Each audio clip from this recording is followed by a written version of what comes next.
कुलगुरूच्या माध्यमातून एक प्रयत्न केला जातोय। पुण्यश्लोक अहिल्यादेवी होळकर सोलापूर विद्यापीठाचा 21वा वर्धापन दिन आहे।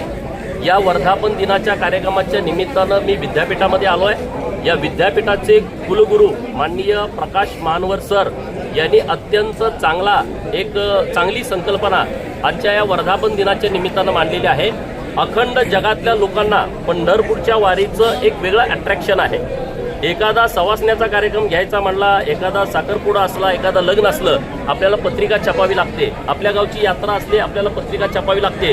लोकांच्याकडे जावं लागतं, त्यांना निमंत्रण द्यावं लागतं। लोक येतात, लोक नाही येत, परंतु एकमेव असं उदाहरण आहे की त्याची पत्रिका छापली जात नाही, त्याचं निमंत्रण जात नाही, परंतु लाखो वारकरी हे वारीमध्ये सामील होतात। आणि त्यामुळे जगभरातल्या प्रत्येक नागरिकांना या वारकरीविषयीचं एक वेगळं अट्रॅक्शन आहे। आणि म्हणून याच्याबद्दलचं चांगलं प्रशिक्षण हे ज्यांना घेण्याची इच्छा आहे त्यांना आता आपल्या आळंदीला, देहूला तर वारकरी संस्था आहेत, परंतु पुण्यश्लोक अहिल्यादेवी होळकर विद्यापीठानं हा जो प्रस्ताव मांडलेला आहे तो अत्यंत प्रस्ताव चांगला आहे। मी स्वतः माननीय राज्याचे मुख्यमंत्री देवाभाऊ आणि उच्चतंत्र खात्याचे मंत्री माननीय चंद्रकांत दादांच्याकडं मी स्वतः पाठपुरावा करणार आहे।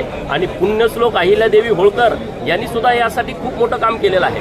पंढरपूरच्या पांडुरंगाच्या पूजेसाठी पुण्यश्लोक अहिल्यादेवी होळकर यांनी एक वेगळी रचना करून ठेवलेली आहे, जी आज पण ती चालू आहे। पंढरपूरमध्ये आलेल्या प्रत्येक वारकऱ्याला तिथं राहता यावं म्हणून होळकरवाड्याची निर्मिती मंदिराला लगतच केलेली आहे।